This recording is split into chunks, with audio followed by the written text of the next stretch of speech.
அவ்வளோ பெரிய பேரணி பொதுக்கூட்டம் நடத்துகிறோம். நாங்கள் சாதிவாரி கணக்கெடுப்பு, பஞ்சமர நிலம் மீட்புன்னு. பன்னெடுங்காலமாக இந்த நிலத்தில், இந்த நாட்டில் இருக்கிற மக்கள் பிரச்சனை அது. அந்த போராட்டத்தை நீங்கள் ஒருத்தர் கூட அதை மக்கள்கிட்ட கொண்டு போய் சேர்க்கலை. மின்கட்டண உயர்வுக்கு, சட்டம் ஒழுங்குக்கு நான் சீர்கேடுக்கு நான் போராட்டம் பண்ணேன். ஏன் இந்த போராட்டம் நடத்துறீங்க சீமான்னு கேட்கல. ஆனால் அவசியமற்று என்னை இழிவுபடுத்துகிற, கேவலப்படுத்துகிற செய்தியெல்லாம் விரட்டி விரட்டி எடுத்து கொண்டு போய் சேர்க்குறீங்க மக்கள்கிட்ட. இது சரியான அணுகுமுறை இல்லை. ஏன்னா இப்போ ஊடகத்தையே நிராகரிச்சுட்டு கடந்து போகிறத தவிர வழி இல்லாமல் போயிடும். சரி போங்க, இது பண்ணிட்டு போங்க அப்படி. சரி, நான் உங்களை மதிக்கிறேன். ஆனால் நீங்கள் என்னை மதிங்க, நிராகரிங்க, அதை பற்றி எனக்கு கவலை இல்லை. மதிக்காமல் போங்க. இப்போ என்ன உங்களுக்கு கேள்வி கேளுங்க, நான் பதில் சொல்கிறேன்.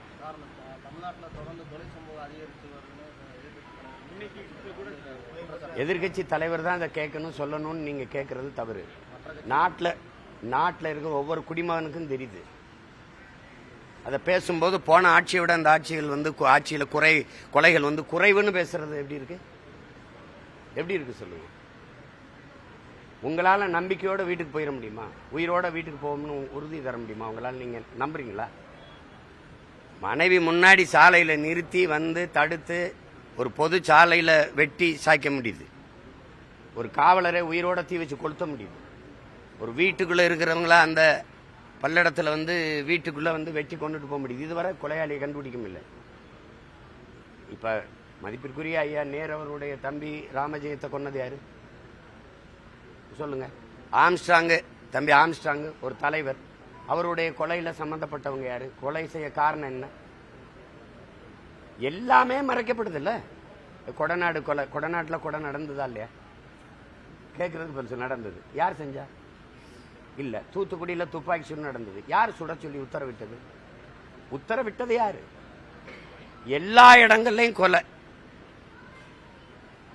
சாதாரணமா நடக்குது. நடு சாலையில வச்சு வெட்டி கொள்ள முடியுது.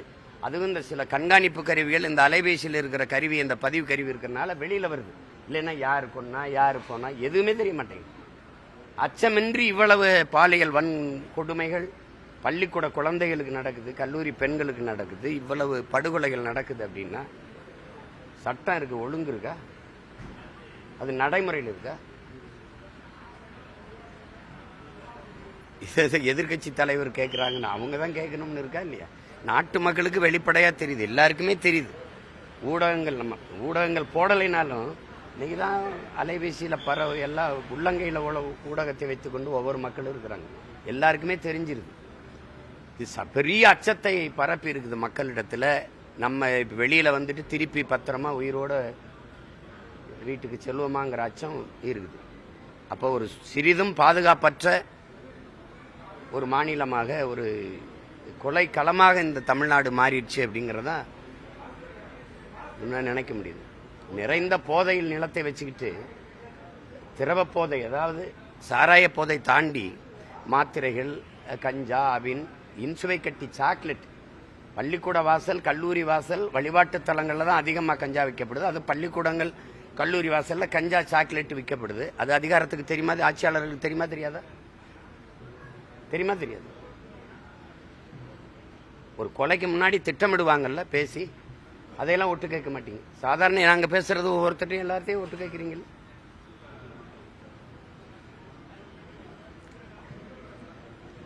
எங்க போய் நிறுத்துவாங்கன்னு தெரியல. அது கொலையாளிகளை கண்டுபிடிச்சாங்க, உடனே தண்டிச்சாங்க, ஒரு நடவடிக்கை எடுத்தாங்க அப்படின்னு இல்லை. இப்ப அண்ணா பல்கலைக்கழகத்துல முதல்ல 2 பேரும் நாங்க அந்த தங்கச்சியை துன்புறுத்தினது. அப்புறம் ஒருத்தர் நாங்க யாரோ ஒருத்தருக்கு அனுசரிக்கணும், நீ எனக்கு மரியன்னு சொல்லி யார் அந்த சார்னு கூட பிரச்சனை ஓடிச்சு. இப்ப யார் அந்த இல்லை, ஒரே ஒரு ஆள் தான். அப்படி ஒரு சாரே இல்லைன்றீங்க. அவர் மேல என்ன நடவடிக்கை? என்ன நடவடிக்கை?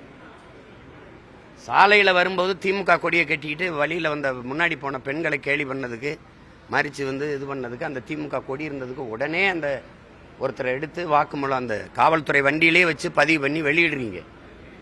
அப்படி இந்த ஞானசேகரனை நீங்க என்னென்ன பண்ண, எதுக்கு பண்ண, எவ்வளவு நாள் அது நடக்குது, யார் யார் இதை பண்ணீங்க, ஏன் அந்த பொண்ணை போய் இப்படி துன்புறுத்தீங்கன்னு அவர் கைது பண்ணிட்டீங்களா? அவன் வாக்குமூலங்க குற்றப்பதிவை என்ன இந்த மாதிரி ஒரு பாலியல் கொடுமை பண்ணிட்டான்னு சொல்லி பதிவு பண்ண பொண்ணோட வாக்குமூலத்தை வெளியிட்ட காவல்துறை இவனுடைய வாக்குமூலத்தை ஏன் வெளியில மக்களுக்கு சொல்லல?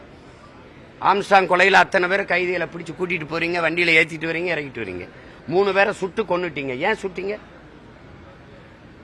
அந்த கொலையில நேரடி குற்றவாளிகளா? குற்றவாளிகள்னா அவர்கிட்ட விசாரிச்சிருக்கணும்ல, மக்கள்கிட்ட சொல்லணும்ல ஏன் சுட்டோம்னு. நினைச்சா சுட்டு போட்டு போயிருவீங்க 3 பேரை, கேட்க ஆள் இல்ல. அந்த கைதிகள்கிட்ட ஏன் ஆம்ஸ்டாங்னு ஒரு தலைவனை நீங்க, ஆம்ஸ்டாங் என்ன எந்த பெரிய பதவியிலும் இல்ல, ஆனா ஆயிரக்கணக்கான மாணவர்களை, படிக்க முடியாத மாணவர்களை படிக்க வச்சு அத்தனை பேரையும் வளர்க்குறீங்க. ஒரு அரசு செய்ய வேண்டிய வேலையை செய்த ஒரு தனி மனிதன் சாதாரணமா வெட்டி போட்டு போயிட்டீங்க வீட்டு வாசல்ல. அந்த கைதி பேசியிருக்கானா இந்த வாக்குமூலம்? இதனால கொன்னோம்னு காரணம் சொல்றான், இந்த நோக்கத்துக்காக கொன்னோம்னு சொல்றான். இவங்க சொல்லி நாங்க கொன்னோம்னு சொல்றாங்க. அப்படி ஏதாவது மக்களுக்கு தெளிவுபடுத்திருக்கீங்களா? நீங்க நினைச்சா வெளியிடுவீங்க, நினைச்சா மறைப்பீங்க. 1000 கோடி இந்த சாராய் டாஸ்மாக் கடையில் ஊழல். அதுக்கு உங்க கருத்து என்ன? அதுக்கு கருத்து என்ன?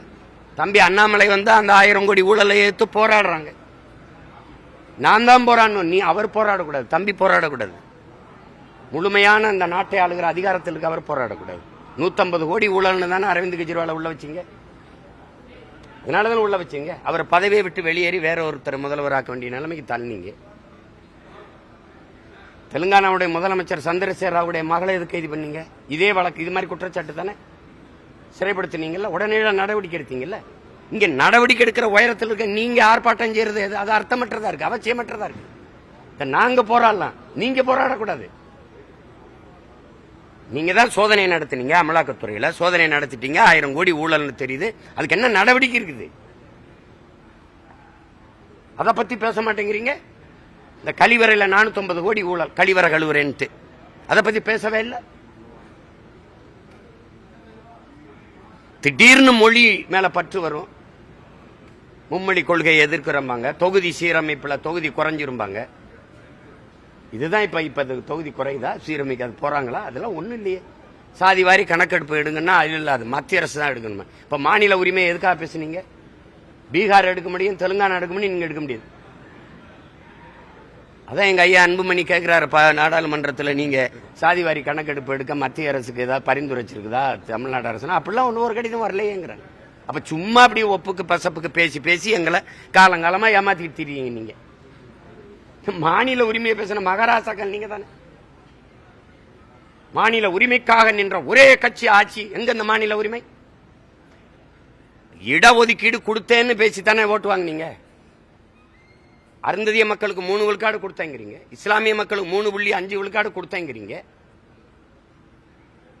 வன்னிய மக்களுக்கு 10.5 விழுக்காடு கொடுக்கறோங்கிறீங்க. கொடுத்தது மாநில ஆட்சி கட்சி ஆட்சிகள் தான். அப்ப கொடுக்கறதுக்கு இருக்கிற அதிகாரம் சாதிவாரி கணக்கு எடுக்கிறதுக்கு இல்லையா? இருக்கா இல்லையா? அப்போ சாதிவாரி இடஒதுக்கீட கொடுக்க அதிகாரம் இருக்கு. அது எண்ணிக்கை, அது இவ்வளவு இந்த குடிகள் இவ்வளவு எண்ணிக்கையில் இருக்காங்கன்னு கணக்கு எடுக்கிற அதிகாரம் இல்லையா? அந்த அதிகாரத்தை இவ்வளவு காலம் பெறாம என்ன பண்ணீங்க? இத்தனை காலம் இந்திய ஒன்றிய ஆட்சி அவையில இருந்தீங்களே, உங்க தயவுலே பல ஆட்சிகள் நடந்ததே. அப்ப இந்த உரிமையை பெற முடியல. பீகார்லாம் அப்படி மத்திய அரசு சாட்டி விட்டுட்டு தான் உட்கார்ந்து இருந்துச்சா? இல்ல தெலுங்கானா நீங்க கூட்டணி வச்சிருக்க காங்கிரஸ் கட்சி எடுக்குது, உடனே எடுக்குது.